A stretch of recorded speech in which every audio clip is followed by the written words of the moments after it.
along with the Misesian style of architecture. And these type of buildings really came to being after the Second World War and lasted through the late 1970s and early 80s. You can really discern the Misesian type of architecture because of the building's cladding. The structure is normally clad with an abundance of glass and steel and devoid of other ornamentation and stone. The black boxes to our left and the one here to our right are prime examples. You will also notice a number of postmodern buildings, and postmodern architects got sick of the stripped-down variation of international modern and Misesian that was very boring.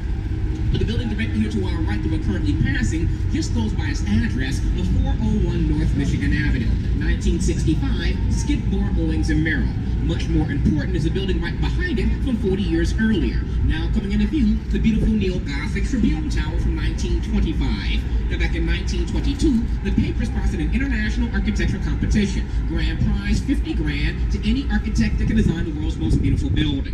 There were over 250 entries, and that design won. Submitted by two New York architects, John Mead Tao and Raymond Hood. Raymond Hood went on to help design Rockefeller Center. Now the pinnacle of those upside-down L's called flying buttresses. Now I'll tell you more about the building in the return. As we clear Michigan Avenue, coming here to our right is an elegant white glazed terracotta-clad Wrigley building. This section here along the river is 1921. Northern half is 1924. Spanish Revival in its design with some French Renaissance elements. It's clad with 6 different shades of white glazed terracotta with this fireproof baked clay. Those terracotta tiles get progressively lighter the building ascends in height. There is a structure that truly built, designed by Graham, Anderson, Probst, and White. Right now the architecture firm of Perkins and Will calls that building home. The tall reflective glass building directly here in front of us with that neon-like spire on top is currently Chicago's second tallest building. The height does include the very top and tip of the spire, by Adrian Smith, formerly of Skidmore, Owings, and Merrill. The building itself ascends in height. You have setbacks at different levels that relate to the roof lines of surrounding structures. First setback to the roof line of Wrigley. Second setback to a building across the river. Third setback to the building right next door. Now, personally, in this area, I do love the color, texture, and flow of all 4 buildings side by side. Notice the floors 4 through 12 of the parking garage to the building. It cost about $850 million to construct. Solid glass, Misesian, and modernist black box was in fact designed by one of the fathers of modern and international architecture, Ludwig Mies van der Rohe, whose very famous motto was less is more. At the strip buildings down to the bare minimum. Originally one IBM Plaza, now the American Medical Association Plaza. Mies came to Chicago from Germany back in the late 30s, became head of architecture at IIT. He designed the Seagram building in New York City, Toronto Dominion Center in Toronto, and Lafayette Park in Detroit. AMA to our right, the tallest building that Mies designed in this country and completed a few years after his death. Now, as we clear State Street, here to our right, commonly referred to as being the twin Corncob Towers, in reality we're going to have Marina City. Built between 1960 to 64 and designed by architect Bertrand Goldberg, who in fact went to Germany to study under Mies van der Rohe at a school called the Bauhaus. So this area can in fact see that teacher and student have very different design theories. Bertrand Goldberg did not think there were right angles in nature. His designs were very organic. The bottom 18 floors of parking, the upper portion of condominiums, 16 pedals per floor. The former office building in the background is now a hotel. The former theater is now the House of Blues. Small shops and restaurants on site. The marina at the base. Virtually a city within a city. An introvert's paradise. A movie came out back in 1980 called The Hunter starring Steve McQueen. There was a car chase at the parking ramp of that West Tower. There was a car shot off of the river. They stuck for that movie. So one thing I want you all to do, use your eyes. Even if you told me out, use your eyes. See what you like, see what you don't like. Sometimes I like gaps and spaces. Notice that the space here to our right is being framed and hemmed in by the textures of almost 3 buildings. Dark tinted bay windows in Western Chicago River North 87. In the background, the flat reflective glass with the horizontal banding from 2009. Here to our right, vertical stainless steel mullions, 321 North Clark Street. Now, until a year and a half ago, the base was continuous, but a year and a half ago was also announced we're going to build out 35,000 square feet of restaurant space on 4 different levels.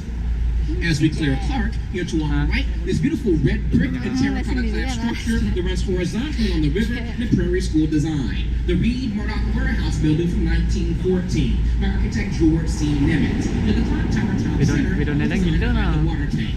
When built, perfectly symmetrical. But now notice the left-hand side is 1 bay shorter than the right. That is because they built this bridge across the river in 1928 and widened the roadway. They demolished the westernmost bay and reclad what was left to look like it originally did. For many years, I was home to the city's traffic court. I'm certainly proud to say now that to familiarize myself with the inside. It is now home to Encyclopedia Britannica, and pretty much no one under 30 knows what that means. Right Rising up 785 feet, the modern and glassy 300 North LaSalle, designed by McCarver Chilton Architects out of New Haven, Connecticut, clad with an abundance of stainless steel. A very nice two-level riverfront, the steakhouse is yummy. Now in this area, I like the contrast between 2009 modern and the older building next door.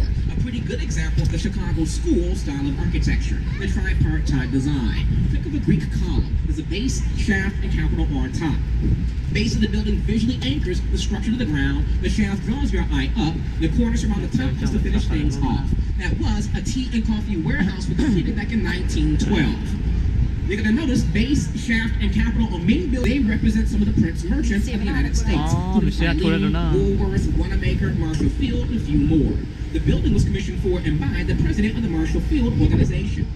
It was going to be their wholesale warehouse and distribution center. Their plans did not fully materialize because 1931, Country Hill was at the height of the Great Depression. They sold the building in 1945 for a fraction of its value to Joseph Kennedy, father President John Kennedy. They sold the building in 1998. However, the Kennedys did retain ownership of the land here to our right that juts out into the river called Wolf Point, where the three branches come together. Main branch we came down, south branch to our left will go down, north branch to our right we'll see momentarily. 100 years ago, the peninsula here to our right crisscrossed with a whole bunch of train tracks. 5 years ago, a major planned development was approved to be built here to our right on the point.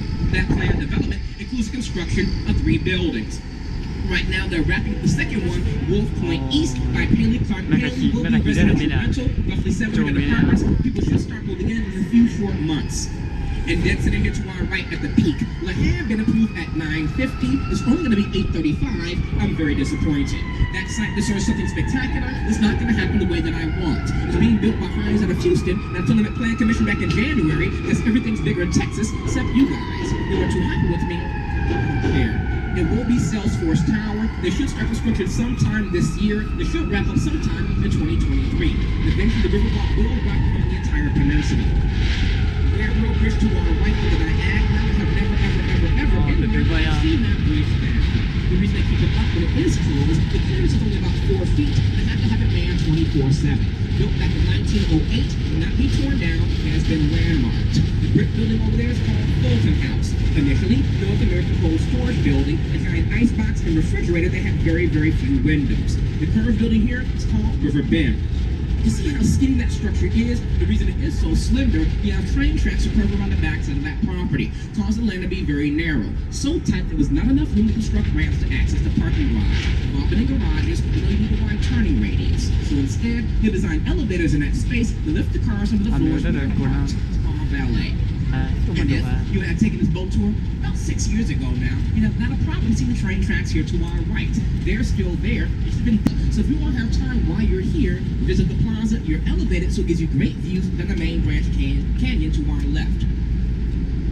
Now, in front of us here to our right, the building draws everyone's attention. The total diva of this area, this is 150 North Riverside by Getch Partners. That firm is headquartered right here in Chicago.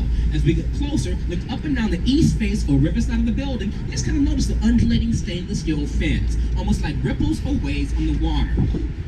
The building itself is a pretty good example of form follows function. The site helps to dictate the shape and design of the building. Once again here, a very slender piece of land to work with. You're wedged in between the river and train tracks. Had a conventional office building been designed, but the columns come straight down. On this side, that would slam along the river's edge. On the other side, into the train tracks. This is called a core-supported building. The main central concrete core takes on the weight and load of the tower. Those diagonal beams help to transfer that load.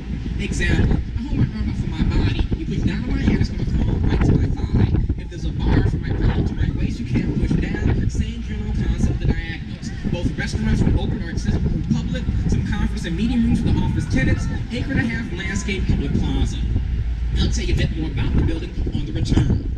Normally, I don't like to flip back and forth between different sides of the river. This next step I do. So here to our left, 2.5 years ago, was a 5-story utilitarian building from the late 1950s by Graham Anderson Probst and White.